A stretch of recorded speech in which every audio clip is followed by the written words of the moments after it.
La 9e édition de Prodige a sacré sa gagnante, Sacha, jeune danseuse de 12 ans. Cette Perpignanaise a pu réaliser un de ses rêves en participant et remportant le concours de France 2. Elle réagit à sa victoire pour Télé Loisirs.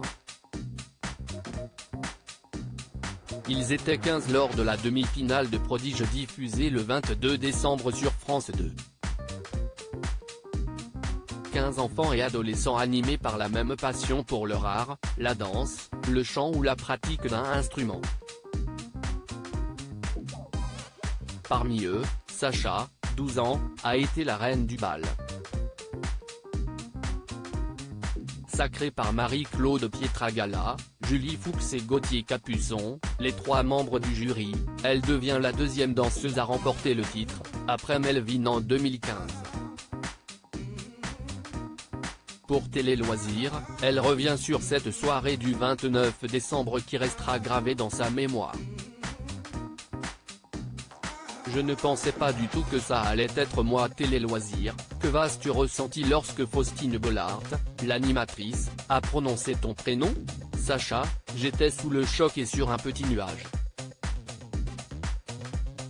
Je ne comprenais pas ce qu'il m'arrivait. Même si les larmes ont commencé à couler, j'étais très heureuse. J'ai réellement compris en sortant de l'émission. Tu étais en finale face à Matt, chanteur, et Sora, violoniste. Tu avais une petite idée de l'identité du vainqueur ? Absolument pas. Cela doit être difficile de juger 3 arts si différents. Je ne sais pas comment ils ont choisi et je ne pensais pas du tout que ça allait être moi. Tu es en contact avec Marie-Claude Pietragala ? Elle m'a donné son numéro de téléphone et m'a dit de l'appeler si j'avais une question que je ne pouvais pas poser à tout le monde. Elle vient à Perpignan en mars pour un spectacle, je vais avoir l'honneur de la voir danser en vrai. Lorsque Marie-Claude Pietragala t'a couverte de compliments lors de la demi-finale, quoi avais-tu en tête ? J'étais très contente. Je l'ai pris comme une récompense pour tout le travail effectué avec mes professeurs, notamment Octavie Escure qui m'a accompagné durant toute l'aventure. Tu redoutais le jugement de la danseuse étoile ? Pas vraiment. Elle était super bienveillante et même si ça ne lui avait pas plu, je m'en fichais, j'étais super contente de danser. C'est une expérience unique. Je ne serai peut-être pas danseuse professionnelle, ça n'a pas été trop difficile de garder le secret jusqu'à la finale. Quand je suis rentré, l'enregistrement de l'émission a eu lieu en septembre, note de la rédaction, mes copines ont voulu savoir, mais motus et bouche cousue, je n'ai rien dit. C'était compliqué, mais j'ai tenu. Dans ton portrait, tu dis vouloir être danseuse ou pilote de ligne. Cette victoire fait-elle changer tes plans ? Je ne suis pas encore décidée, mais pour être danseuse, je devrais partir de Perpignan.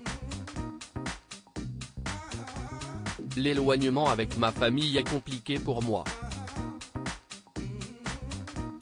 Je ne serai peut-être pas danseuse professionnelle, mais je poursuivrai assidûment pour mes loisirs. Tu as été pressenti pour entrer à l'école de l'Opéra de Paris ? Le concours IAGP est un concours américain qui a des sélections partout dans le monde, dont Paris pour l'Europe. J'y suis allé. Parmi les membres du jury, est présente Elisabeth Platel, directrice de l'école de l'Opéra de Paris. Cette année, j'ai gagné une audition privée pour entrer à l'opéra. Tu l'as déjà passé ? Non, d'autant que l'année dernière elle me l'avait aussi proposé, mais je lui avais dit que je n'étais pas prête. Elle m'avait offert un stage pour que je vois si ça me plaît. Le stage est moins dur que l'école, il est prévu pour qu'on prenne beaucoup de plaisir à danser. C'était super, mais j'ai eu du mal avec l'internat car quitter ma famille est difficile. Voilà pourquoi je pense que je n'irai pas à cette audition. Que représente Prodige pour toi? C'était un rêve de participer à ce concours. Je regarde l'émission depuis longtemps. Faustine Bollaert nous a réellement pris sous son aile. Qui a lancé cette idée de ta participation à Prodige? Octavie, ma professeure, m'a envoyé le post Instagram de Prodige lors de l'ouverture des auditions. J'ai envoyé ma candidature et j'ai été retenu. J'ai été super contente. Comment as-tu vécu ce passage devant les caméras? Je le redoutais un peu, mais l'équipe nous a beaucoup entourés et mis à l'aise. Au bout d'un moment, j'ai fini par oublier qu'il y avait des caméras. De plus, Faustine Bollaert nous a réellement pris sous son aile et nous a aidés à faire nos premiers pas devant les caméras. Quel était ton objectif en participant à Prodige? Si est un concours donc on part tous avec l'envie de gagner, mais mon objectif premier était de prendre du plaisir. C'était une expérience unique de jouer avec l'orchestre et le corps de ballet. Pour ma deuxième variation, j'ai pu danser alors que les chœurs chantaient derrière moi, je ne revivrai jamais cela. Prodige, c'était comme une colonie de vacances. Tu as noué des amitiés avec les autres candidats? Avec tout le monde. Rire, c'était comme une colonie de vacances. Nous avons créé un groupe WhatsApp où on se donne des nouvelles.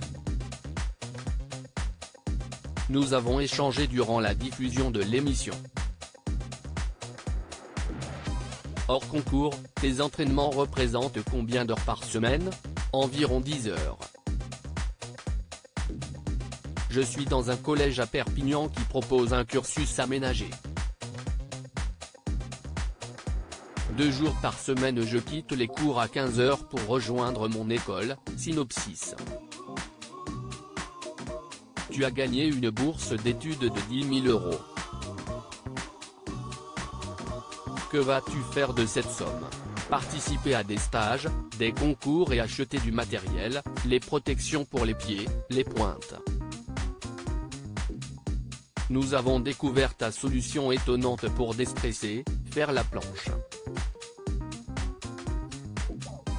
Pourquoi cette technique? Cela renforce mes abdominaux. Je sais alors que je serai bien droite et que je vais bien danser.